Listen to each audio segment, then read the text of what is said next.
পরে শ্যুট করে আসলাম 50 লাখ থেকে 1 কোটির গয়না। হ্যাঁ হ্যাঁ, আপনারা ঠিকই শুনেছেন, 50 লাখ থেকে 1 কোটির গয়না। তাহলে আপনারা কেমন আছেন? আমার ব্লগ আপনারা নিয়মিত দেখছেন তো? যদি না দেখে থাকেন তাহলে যান, প্লিজ দেখুন, লাইক করুন, কমেন্ট করুন। আমার ফেসবুকের রিচ এমনি ডাউন হয়ে আছে, একটু রিচটা ওঠাতে হেল্প করুন। যাই হোক, আজকে আমার এই ভিডিওতে আমি কি করে শ্যুট করলাম রিলায়েন্সের সাথে, অল ডিটেলস, সমস্ত খুঁটিনাটি তুলে ধরার চেষ্টা করেছি। আপনারাও দেখুন, কেমন লাগছে জানান। মডেলিং কেরিয়ার আমি ছেড়ে দিয়েছি বললেই চলে, কিন্তু আমার ভালো লাগে মডেলিং করতে, আমার ফটোশ্যুট করতে বা র্যাম্পে হাঁটতে। তো যখন আমি কোনো ভালো অপরচুনিটি পাই তখন সেটাকে আমি গ্র্যাব করে নিই। তো সেরকমই এই রিলায়েন্স জুয়েলসের শ্যুটের অফারটা আমার কাছে ইনস্ট্যান্টেনিয়াসলি আসছিল এবং আমি সেটাকে নিয়েও নিই। তো এবার হয়েছিল কি, আমি রেডি ছিলাম না, my body was not ready. Still আমি এই অপরচুনিটি অ্যাকসেপ্ট করি, কেন কি প্লেটে আসা অপরচুনিটি আমার মনে হয় নষ্ট করা উচিত নয়। তো যাই হোক, all of a sudden I got a call from Ritika Guha. তো ও আমাকে আমার কিছু ফটোজ অ্যান্ড ভিডিওস সেন্ড করতে বলেছিল। তো I send it to her and I got selected. তারপরে আমি সিলেক্ট হয়ে যাই। তো আমি এক্সাইটেড থাকি শ্যুটের জন্য।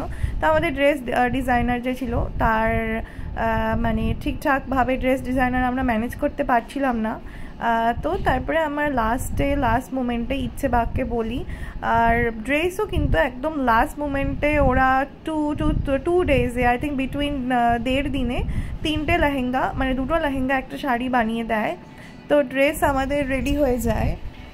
যথারীতি আমরা লোকেশনে পৌঁছে গেছি। আমাদের ফুল বডি মানে সমস্ত কিছু চেক হয়েছে, যেহেতু এটা একটা জুয়েলারি ব্র্যান্ডের সাথে কাজ। তারপরে আমরা রিহার্সালে নেমে গেছি আর্লি।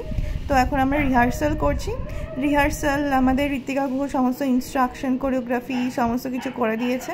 দেন আমাদের রিহার্সাল হওয়ার পরে আমরা ভালো করে স্টেজ রিহার্সাল 2-3 বার, হ্যাঁ 2-3 বার না, maybe we did it more than thrice times. তো করার পরে তারপরে আমরা বসে যাই মেকআপে। আমাদের ফেভারিট মেকআপ আর্টিস্ট শুভদা এসে গেছে অ্যাসিস্ট্যান্ট নিয়ে। তো আমরা মেকআপে বসে গেছি। আমার দিদি, ও ইচ্ছে বাকের ভেঞ্চারটা ওই খুলেছে, ওর ড্রেস নিয়ে চলে এসছে। তো ড্রেস পরে আমরা এখন আমি বসে গেছি হেয়ার করতে। আর তারপরে করব মেকআপ।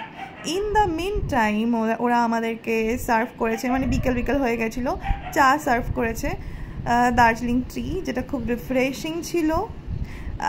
আমরাও অলমোস্ট রেডি। এবার আমাদের কিন্তু তারা দিচ্ছে ব্যাক স্টেজে যে এবার কিন্তু আমাদের মানে পারফর্ম করতে হবে, ঠিক আছে? তো আমাদের ফার্স্টেই ছিল ডায়মন্ড সিকোয়েন্সে, পুরো ডায়মন্ড জুয়েলারি চলে এসছে। এটা ফার্স্ট সিকোয়েন্সের ডায়মন্ড, এগুলো পুরো সবটাই অসম্ভব সুন্দর কালেকশনগুলো। তারপরে ছিল গোল্ড। তো গোল্ডের এটা ফার্স্ট সিকোয়েন্স, গোল্ডের জুয়েলারির ওপরে। গোল্ডের জুয়েলারিগুলোও খুব সুন্দর ছিল। এটার পুরোটা শো স্টপার ছিলাম, মানে ডায়মন্ড অ্যান্ড গোল্ডের আমি। তো শো স্টপার কালেকশনগুলো মানে জাস্ট বলার বাইরে, মানে শো স্টপার কালেকশনগুলো অসমেস্ট বলে যদি কোনো ওয়ার্ড থাকে ডিকশনারিতে তাহলে অসমেস্ট ছিল, ঠিক আছে? তো সবাই খুব প্রেইজ করছিল। তো যাই হোক, আমরাও খুব এনজয় করছিলাম এত দামি দামি জুয়েলারি পরে, ভাল লাগছিল বেশ।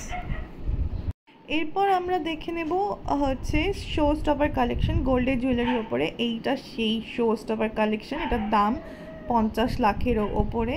আর এটা দিশা পাটানি পরে লঞ্চ করেছে। After Disha Patani I am wearing it. তো I felt very privileged after wearing it.